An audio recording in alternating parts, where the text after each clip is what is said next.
Thanks for joining us once again for the latest installment of our Wednesday walks through Culver History. I'm Jeff Kenny, Museum and Archives Manager for Culver Academies. As always here Wednesday 4 p.m. and behind the camera once again helping us out is Jerry Nye, class of 57. And today obviously I'm standing in front of one of the most iconic and important, both historically and you might almost say spiritually, to our mission and our ethos spots on campus, and that of course is the Logansport Gate.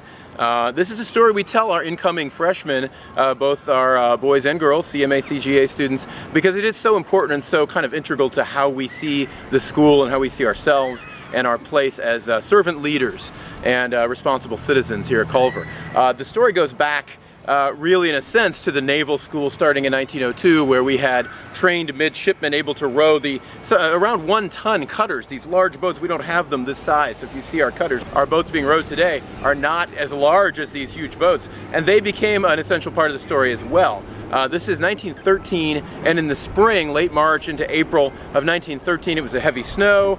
We had tornado events and then a ton of rain coming into the entire Midwest. So this is just crippling what you might call the Rust Belt, the manufacturing epicenter of America. They're here in the Midwest, multiple states. Any place with a river is getting flooded, the deaths all over the place, eventually martial law. It's just a really serious situation, a lot of lives being lost. So on a cold, dark, rainy Easter weekend night, late in the night in 1913, then Colonel Lee Ginolet, who was superintendent of Culver at the time, only 2 years into his superintendency, he's been commandant of cadets starting in 1897, but he gets a call from the mayor of Logansport, Indiana, just about 45 minutes drive south today, southwest of Culver. So the mayor is in rather desperate straits. People in Logansport are dying, they're trapped in houses, they're trapped in buildings, and so he's asking for help from the rowers and trained cadets of Culver. And Ginolet later reflects that he might not have done that in hindsight if he had known what he didn't know during that call. But he agrees with the approval of the Culver family. And so he first rouses the sleeping cadets who had been midshipmen in the naval school and had experience in rowing, and to flesh out his numbers he adds football players, and they take the rather harrowing train journey as they go over bridges that are being rocked by the floodwaters. The train journey down to Logansport late into the night, early into the morning.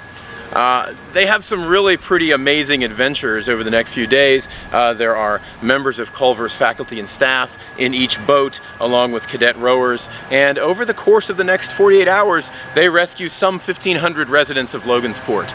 If you want to read more of the detail about this, a wonderful collection of written texts from those who were there, including Ginolet and Colonel Rosso, who's commandant at the time, called Logansport the Flood. And really these students actually faced death. I don't think they knew that going down. I don't think Ginolet knew it, but they had several experiences that really were near death. There's some touching moments. Ginolet talks about the cadets' willingness to take people who are quarantined for contagious illnesses, remember this is before antibiotics, into their arms and rescue them. One older man said he didn't mind calling these boys comrades. He had fought in the Civil War, and there they were in their uniforms and reminding him of his fellow soldiers in the Civil War. So really kind of a lot of memorable moments. One of the cadets, by the way, that was on that trip was a young, well, he was a senior, but not a very large student named Elliot White Springs, class of 1913.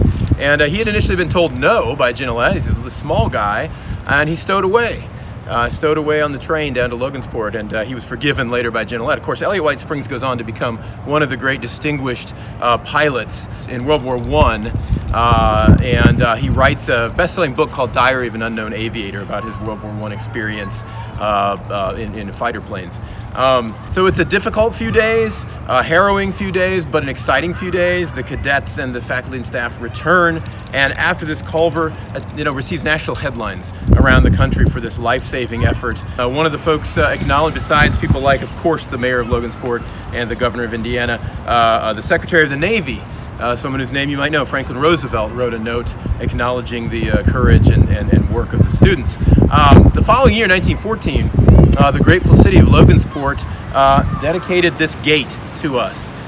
Their mayor came and his wife broke a bottle over the gate, christening it with waters from the two rivers, the Wabash and the Eel that were flooding and flowed through Logansport. And thus was born, really again, an iconic gateway for Culver. In the years to follow, this became the ceremonial entryway where dignitaries, including General Pershing, who was commander of the Allied armies in World War I. A number of dignitaries came through this gate. Today, that's not so much the case, but a newer tradition was born in the early 2000s with the institution of our matriculation ceremony. So every incoming freshman, boy and girl, stands outside of the campus proper on Academy Road here and comes in through this gate to begin their Culver journey. And of course, we know our students graduate, typically graduate through an iron gate or an arch to conclude that sort of pinnacle moment of their Culver journey.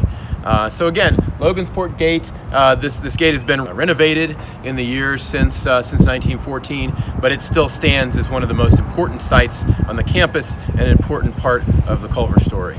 Again, Jeff Kenny here, thanks to Jerry and I, Class 57, for his camera work, and we hope to see you back here next week at 4 p.m. for our next Wednesday walk through Culver history.